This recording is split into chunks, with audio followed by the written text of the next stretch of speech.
चंद्रमा अपनी 16 कलाओं के साथ जो है वो विद्यमान रहते हैं, उपस्थित रहते हैं। अपने पितरों का भी पूजन उस दिन किया जाता है, आप लोग तर्पण कर सकते हैं। पितरों की मुक्ति के लिए, मोक्ष के लिए इस दिन आप लोग उपाय कर सकते हैं। जो तप करे तुम्हार कुमारी, भावहु मेट सके त्रिपुरारी। चंद्रमा कुंडली के दूसरे वृषभ राशि में उच्च का होता है, जो कि एकम्बुलेशन ऑफ मनी, धन का, परिवार के सुख का दूसरा भाव होता है, कुटुंब का दूसरा भाव होता है। जिन कन्याओं का विवाह में समस्या आ रही हो या जिनको शिव और शक्ति दोनों की कृपा चाहिए हो, पूर्णिमा के दिन जो है चंद्रमा अपनी 16 कलाओं के साथ जो है वो विद्यमान रहते हैं, उपस्थित रहते हैं। इसलिए चंद्रमा जो है भगवान शिव के मस्तक पर आपने देखा होगा, चंद्रमा जो है उनका आपने उनके चित्र में चंद्रमा को देखा होगा निवास करते हुए। चंद्रमा ज्योतिष में मन का कारक है और मन ही आपका सारे दुख सुख सब चीज़ों का स्रोत जो है वो मन है। जिसने मन को काबू में कर लिया वो जो है वो मोह से मुक्त हो जाता है और किसी भी प्रकार की उसको जो है वो सम की स्थिति में रहता है, वो सिद्ध हो जाता है। तो पूर्णिमा के दिन जो है चंद्रमा की पूजा की जाती है और जिन्होंने चंद्रमा धारण किया हुआ है उनकी पूजा की जाती है।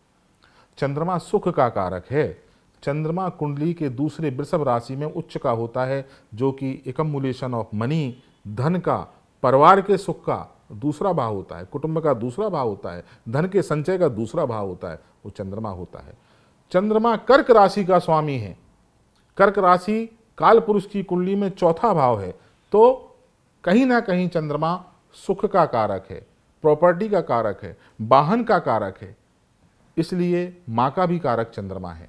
इसलिए पूर्णिमा का दिन यदि आपकी कुंडली में चंद्रमा किसी भी प्रकार से दूषित है, राहु केतु शनि के साथ में है या उनकी दृष्टि से वो श्रापित बाधित हो रहा है, चंद्रमा वृश्चिक राशि में है यानी कि नीच का है, तो आपको चंद्रमा के लिए इस दिन आप लोग उपाय कर सकते हैं। एक बात।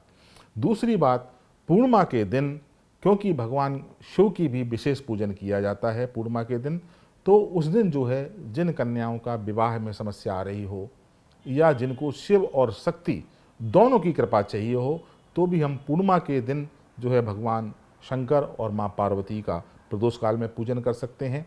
इसके अलावा जो है शिव शक्ति के अलावा चंद्रमा के अपने पितरों का भी पूजन उस दिन किया जाता है, आप लोग तर्पण कर सकते हैं।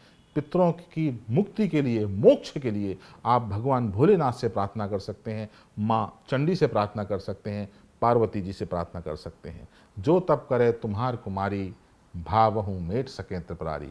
तो भगवान शक्ति की साधना एक ऐसी साधना है जिनकी यदि आपने पार्वती जी को साध लिया, उनका तप किया, तो गोस्वामी तुलसीदास जी कहते हैं भावहु मेट सके त्रिपुरारी। आपके प्रारब्ध नाश करने के लिए, आपके पूर्व जन्म के पापों से आपको मुक्त कराने के लिए भगवान भोलेनाथ बाध्य हैं।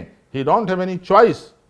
तो आप लोग जो है शक्ति और शिव दोनों की साधना करें। कैसे करना है? कोई भी पूर्णमासी दूध की बनी हुई मिठाई, खीर जाकर के लोगों को दान करें, अपने पितरों की मोक्ष की कामना करें और चंद्रमा से जो है वो आप निवेदन करें, प्रार्थना करें कि आपको मन की शक्ति प्रदान हो, ताकि आप मन अगर आपका ठीक रहेगा तो आप जीवन में निश्चित रूप से सकारात्मक आपकी सोच रहेगी और आप जीवन में बहुत कुछ अचीव कर पाएंगे।